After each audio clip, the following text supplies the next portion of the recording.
वर्ण व्यवस्था, समझो, यह कोई बंधन नहीं था। यह एक सुंदर स्वीकृति थी, स्वभाव की स्वीकृति, जीवन की विविधता की स्वीकृति। प्रारंभ में जन्म से कुछ तय नहीं था।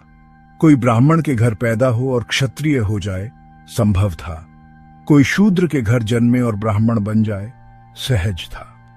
प्रश्न केवल था, तुम्हारी अंतरात्मा किस ओर बहती है, किस काम में तुम्हारा हृदय नाच उठता है। जो ध्यान में मौन में उतरता था ब्राह्मण कहलाता था। जो वीरता में रक्षा में जीवन अर्पित करता था क्षत्रिय। जो व्यापार में सौंदर्य देखता था वैश्य। और जो सेवा में परमात्मा को महसूस करता था शूद्र।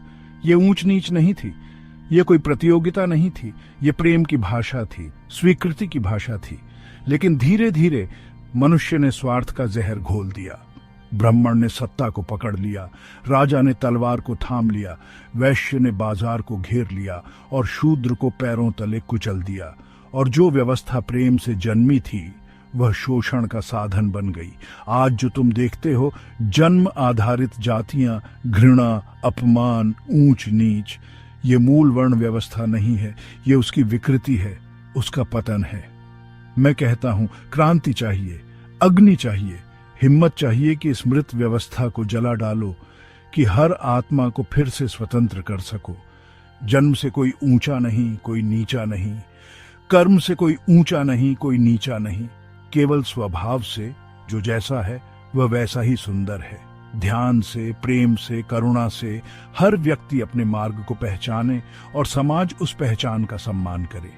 यही असली धर्म है, यही सच्ची मानवता है। याद रखो, जब तुम अपने स्वभाव के विरुद्ध चलते हो तुम नरक रचते हो। जब तुम अपने स्वभाव के साथ बहते हो तुम स्वर्ग रचते हो।